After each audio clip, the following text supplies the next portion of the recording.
celjski bolnišnici izven delovnega procesa že 112 zdravstvenih delavcev. Delegacije mestne občine Celje položile vence v Starem Piskru, na Teharjah in na Golovcu. Celjski nogometaši na Bonifiki izgubili z 0-3. Celjanke letošnjo Vaba ligo odprle z domačim porazom proti Beroju. Spoštovane gledalke, cenjeni gledalci, lepo pozdravljeni v dogodkih dneva na televiziji Celje. V sredo so v Sloveniji testirali 7207 ljudi in okužbo z virusom COVID-19 potrdili pri 2488 osebah. V savinjski statistični regiji so 80 okužb potrdili v mestni občini Velenje, pol manj pa v mestni občini Celje. V slovenskih bolnišnicah se trenutno zdravi že 660 bolnikov s COVID-19. Bolnišnice pa se še naprej srečujejo z velikimi težavami zaradi okužb med zdravstvenimi delavci. V splošni bolnišnici Celje je bilo tako včeraj izven delovnega procesa že 112 zdravstvenih delavcev. Ja, stanje tu je kar težko. Na včerajšnji dan smo imeli aktivno obolelih 112 zdravstvenih delavcev, od tega 19 zdravnikov, po 46 diplomiranih in 46 srednjih medicinskih sester in enega pripravnika. Poleg tega je bilo pa potem še 24 zaposlenih v karanteni in pa seveda še pomembno število predvsem kadra zdravstvene nege na bolniškem staležu zaradi drugih razlogov. Tako da glavni problem je seveda kader zdravstvene nege. Tudi pri zdravnikih je že nekaj težav, predvsem zaradi teh odsotnosti. V bolnišnici manko zdravstvenih delavcev rešujejo na različne načine. Ja, to nadomeščamo tako, da smo pomembno zmanjšali v začetku tega meseca najprej operativni program, potem s tem tednom tudi specialistično ambulantno dejavnost in posledično potem seveda zaposlene prerazporejamo na COVID delovišča in nadomeščamo tudi tiste na oddelkih ostalih, ki zaradi okužbe izpadajo iz delovnega procesa. Pomagamo si tudi že nekaj za študenti, tako študenti medicinske fakultete, visoke zdravstvene šole. Nekako smo na pomoč poklicali tudi nekaj upokojenih medicinskih sester. Pomagamo si na vse načine, da zapolnimo potrebna delovišča. Število pacientov okuženih z virusom COVID-19, ki potrebujejo bolnišnično pomoč, se iz dneva v dan povečuje tudi v celjski bolnišnici. Ja, trenutno je v splošni bolnišnici Celje na intenzivni terapiji 17 pacientov z COVID-19. Na dveh COVID oddelkih, COVID-1 in COVID-2, je nameščeno 70 pacientov. 3 COVID pozitivni pacienti pa čakajo še namestitev v urgentnem centru. Takšno je stanje ta trenutek. V prihodnjih dneh bodo v splošni bolnišnici Celje skušali še nekoliko povečati kapacitete za sprejem bolnikov okuženih s koronavirusom. Ja, bolnišnica Celje ima v načrtu predvidenih 22 postelj za intenzivno terapijo. Danes odpiramo že 3. COVID oddelek z 28 posteljami, tako da to je pravzaprav naš odgovor na tole naraščanje v skladu z sprejetim načrtom. In kako prvi mož stroke v osrednji zdravstveni ustanovi v regiji gleda na dogajanje povezano z virusom COVID-19 v prihodnjih tednih? No, jaz bom predvsem rekel, da sem nekako realist. Morate vedeti, da tole, kar imamo danes, je posledica dogodkov vsaj 10-14 dni nazaj. In tisti val, ki nam zdaj za temi visokimi dnevnimi številkami potrjeno okuženih s COVID-19 sledi, bo zanesljivo še neprimerno večji. Mi se bomo zanesljivo trudili, da noben od pacientov ne bo ostal zunaj bolnišnice. Tisti, ki bo seveda hospitalno obravnavo potreboval. Zato se pogovarjamo še o dodatnih širitvah, iščemo možnosti, kam lahko še paciente namestimo tako intenzivno terapijo, kot tudi navadne postelje. Delegacije mestne občine Celje so dan spomina na mrtve obeležile s polaganjem vencev v Starem Piskru, na pokopališču Teharje in ob grobnici Golovec.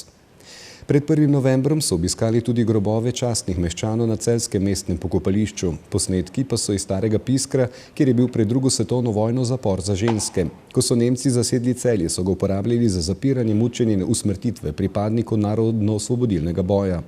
Med vojno so nemške sile v Starem Piskru usmrtile 374 talcev.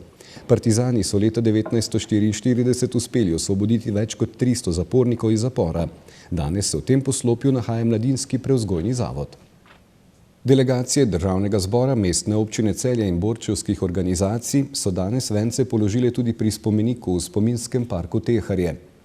Slednji je osrednji državni park Republike Slovenije, ki je posvečen nekdaj zamočanim žrtvam povojnih pobojev. Nahaja se na območju Bukovžlaka pod Teharjami, kjer je bilo zaprtih in po večini tudi usmrčenih okrog 5000 ljudi. V Teharjah so Nemci med drugo svetovno vojno zgradili vojaško taborišče za približno 500 ljudi. Ob koncu vojne so imeli Nemci tam zaprte ujetnike, ki so sodelovali pri obrambi Celja. Po koncu vojne je bilo taborišče krajši čas opuščeno. Znova so ga aktivirali konec maja 1945, ko so vanj namestili prebežnike in civiliste, ki so se zatekli v zavezniška taborišča na avstrijskem Koroškem. Park in osrednji spomenik je zasnoval arhitekt Marko Mušič, odprli pa so ga 10. oktobra 2004. Leta 2014 je bil razglašen za kulturni spomenik državnega pomena. Predstavniki Mestne občine Celje in borčevskih organizacij so vence položili tudi pri grobnici 114 borcev narodno-osvobodilne borbe na Golovcu. Grobnica s spomenikom je delo arhitekta Janka Hartmana, nahaja pa se ob vzhodni strani slovenskega pokopališča na Golovcu, severno od Dečkove ceste. Pokopališče na Golovcu je kulturno-zgodovinski spomenik od leta 1986. Prvotno so na pokopališču na Golovcu pokopavali predvsem umrle iz celjskih bolnišnic, zato se ga je prijelo ime Črni les. Kasneje so Nemci za svoje poslednje počivališče izbrali pokopališče ob Mirni poti, ki so mu pravili nemško pokopališče. Slovenci so bili bolj naklonjeni pokopališču na Golovcu, ki se ga je prijelo ime Slovensko pokopališče. Na njem so grobovi ministrov, poslancev, profesorjev in drugih, ne samo lokalnih veljakov.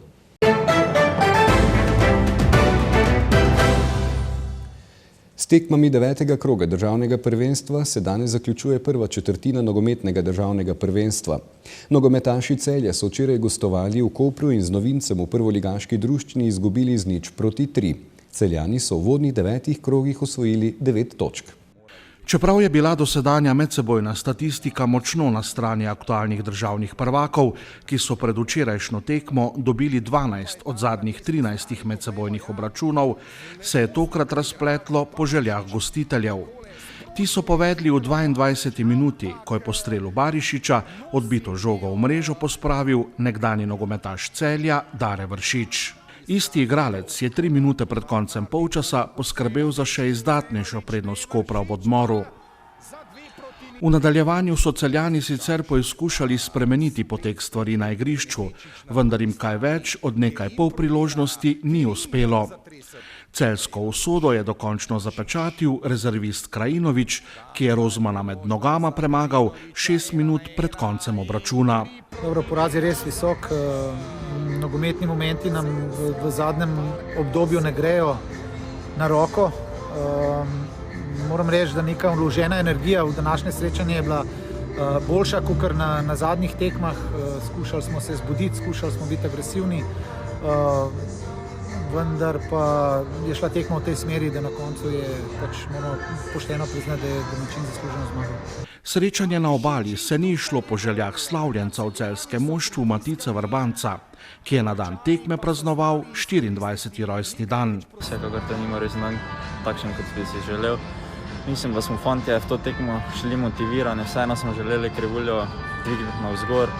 Prvi poločas smo imeli žogo, imeli nekaj napadov, ampak prejeli zadetke, katerih ne bi smeli, in v prvi ligi je potem težko to obrniti. Celjani, ki so se s Koprom srečali prvič po sezoni 2016-2017, so priložnost za točke bržčas zapravili že v prvem polčasu. Mislim, da smo zelo naivno prejeli zadetka, praktično iz naših napadov, potem prejmamo kontranapad in gol. Mislim, da se moramo pogovoriti in naslednjo tekmo iti bolj z glavo, bolj skoncentrirani. Ja, sej to počnemo v zadnjem času, se nam pač ekipe postavijo v obrambo. To je težji del nogometa, na ta način tudi treniramo. Danes je bil mogoče za kanček boljša energija, boljša agresija, več energije so fantje vložili, vendar pa smo dvakrat spustili nasprotnika, da nas kontrira, tudi v tem so bili zelo dobri. Na drugi strani pa celo vrsto nekih situacij, ki smo jih imeli nismo dovolj dobro izkoristili in na koncu pač izgubili. Navkljub visokemu porazu Celjanov jim želje in borbenosti ne gre očitati niti v prvem, niti v drugem polčasu. Saj tudi v prvih polčasu je bilo nekaj dobrih stvari. Dobili smo ta 2 gola dosti naivno, bi rekel, ampak tudi v drugem polčasu borili smo se do konca, fantje se niso predali, niso odnehali, to mi je pomembno, vendar pa na koncu šteje samo točke. Polčasno smo se dogovorili, da stopimo više, da nimamo kaj izgubiti. Mislim, da smo to tudi dobro delali, praktično nismo dali nič. Oni so imeli kakšne protinapade, ampak mislim, da moramo prej zadeti, da si olajšamo delo. Celjani bodo v 10. krogu v ponedeljek 2. novembra gostovali pri Muri v Murski Soboti. Košarkarice Cinkarne Celje so v svojem prvem letošnjem nastopu v mednarodni VABA ligi na svojem igrišču s 50-61 izgubile proti bolgarskemu Beroju iz Stare Zagore. Celjanke bi morale v soboto v domačem državnem prvenstvu gostiti ekipo Ledite iz Domžal, vendar je srečanje zaradi okužb z virusom COVID-19 v domžalski ekipi prestavljeno na kasnejši termin. Pomlajene in oslabljene Celjanke so priložnost za morebitno presenečenje zapravile že v prvem polčasu. V tekmo so vstopile s preveliko dozo strahospoštovanja in posledično proti ekipi, ki ima v svojih vrstah kar 5 članskih bolgarskih reprezentantk, v prvem delu izgubile kar 20 žog. V nadaljevanju so Bolgarke začele še nekoliko bolje zadevati z razdalje, v obrambi pa so skombinirano consko posamično obrambo Celjanke spustile na vsega 50 doseženih točk. Mislim, da je ta mladost, enostavno moramo plačati ceno. Nekako dekleta imam občutek, da niso verjela v prvem polčasu, da pravzaprav sploh lahko igrajo proti takšni ekipi, kot je ekipa Beroja, ki je veliko bolj izkušena, bolj kvalitetna v tem trenutku kot mi. In menim, da smo mogoče tam zapravili priložnost za samo zmago. Na koncu so prišle do izraza tudi same izkušnje Beroja. Vendar lahko sem zadovoljen s pristopom, lahko sem zadovoljen tudi z nekimi segmenti med samo tekmo. Enostavno mislim, da rabimo čas, ko bomo ta čas, ko ga bomo na pravilen način izkoristili, mislim, da bomo tudi potem lahko prišli v situacijo, da dobimo kakšno takšno resno tekmo. Ja, vstopili smo v tekmo premehko, prepočas, mogoče z nekim strahom. Mislim, da nas je to predvsem stalo. Pa v bistvu, ko smo začutili, da lahko z njimi igramo, smo pač veliko boljše odreagirali, ampak žal prepozno. Celjska ekipa je s povprečno starostjo 17 let daleč najmlajša v letošnji VABA ligi. Za razvoj mladih igralk so takšne tekme na mednarodnem nivoju zagotovo zelo koristne. To so tekme super, poglejte, da jim sploh imajo priložnost, da igrajo proti takšnim nasprotnikom, takšnim nasprotnicam, kot so te bolgarske reprezentantke, navsezadnje igralke, ki imajo, tako kot sem rekel, veliko več izkušenj. Je to velika stvar za nas, vendar vseeno moramo se zavedati, da rabimo čas in tako kot sem rekel, ko bo ta čas, ko ga bomo dobili, se pravi, ko bomo poskušali izkoristiti vse te priložnosti, ki so nam dane med samo tekmo, potem bo tudi vse prišlo na svoje mesto. Take tekme so dobrodošle, da imamo drugačne nasprotnike kot v slovenski ligi, več ekip, večji razpon, močnejše tekme. Tudi da punce dobijo izkušnje, da napredujejo, pa bomo videli proti koncu sezone, koliko bomo odnesli od tega. Kaj bi zaenkrat rekli o tej sezoni, nekaj tekem domače lige za vami in pa uvodni obračun v VABA ligi? Ja, v bistvu se mi zdi, da se še malo lovimo, nekako se še spoznavamo, iščemo skozi tekme. Predvsem ni bilo veliko prijateljskih tekem pred sezono, zaradi situacije, kakršna pač je. Tako da probamo zdaj vsako tekmo maksimalno izkoristiti pa napredovati, pa da bomo proti koncu sezone v najboljši formi. Slovenske prvakinje so tudi na tej tekmi nastopile močno oslabljene, saj v ekipi še vedno ni bilo Ostojićeve in kapetanke Snežane Bogičević. Prepričan sem, da že samo Snežo Bogičević bi danes verjetno prišli v situacijo, da zmagamo ekipo Beroja, vendar vseeno mislim, da se Sneža vrača naslednji teden v sam pogon, v tekmovalni ritem. Sigurno bo pa to veliko pomenilo tudi tem mladim dekletom, ki rabijo nek suport starejše igralke. V soboto bi morale Celjanke v državnem prvenstvu gostiti ekipo Ledite. Zaradi okužb s koronavirusom v domžalski zasedbi je tekma prestavljena na kasnejši termin. Ja, poskušali bomo izkoristiti, da se osvežimo v tem trenutku, ko nimamo tekem. Upam, da ostanemo zdravi. Tako da v tem trenutku je zelo pomembno, da se regeneriramo, osvežimo in da se pripravimo na naslednje tekme, ki prihajajo. Čez teden dni bo v vseh tekmovanjih 10-dnevna pavza, saj bo na sporedu drugi ciklus kvalifikacij za nastop na Evropskem prvenstvu 2021. Slovenija bo v tako imenovanem balonu na Kreti igrala proti Grčiji in Islandiji.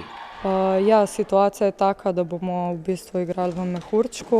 Tiste igralke, ki bodo šle, bodo mogle zelo paziti na zdravstvo, pač na svojo zdravstveno sliko. 2 tekme se boste odigrale tekom kvalifikacij, nasprotnice so Islandija in Grčija. Jaz mislim, da se bo reprezentanca potrudila po najboljših močeh. V dani situaciji bo treba odreagirati čim boljš in probati odnesti 2 zmage.